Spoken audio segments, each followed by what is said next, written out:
Hi everyone, welcome back to my channel RMB Edutech. আশা ৰাখিছো আপোনালোক সকলোৱে ভালে আছে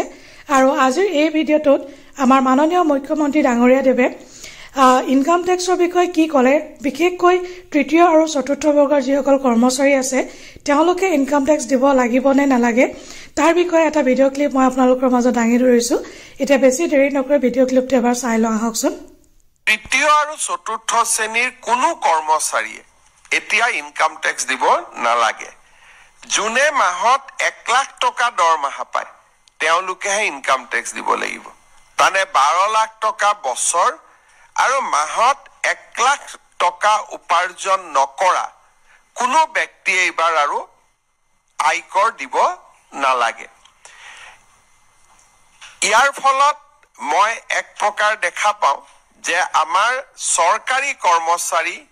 প্ৰায় সকলোৱে ট্যাক্স আউটাৰ পৰা যাৰ বহুত দিন চাকৰি হোৱা নাই বিশেষকৈ নতুনকৈ চাকৰি যোগদান কৰা 5 বছৰ 10 বছৰ 15 বছৰ চাকৰি কৰা কোনো লোকে ইনকাম টেক্স দিব নালাগিব ব্যক্তিগত খণ্ডটো উদ্যোগসমূহতো কাম কৰা খুব কম মানুহে ইনকাম টেক্স দিব লাগিব এক প্ৰকাৰ খুব ভাল ফাৰ্স্ট ক্লাস কন্ট্ৰাক্ট নকৰা বা ভাল কোনোবাই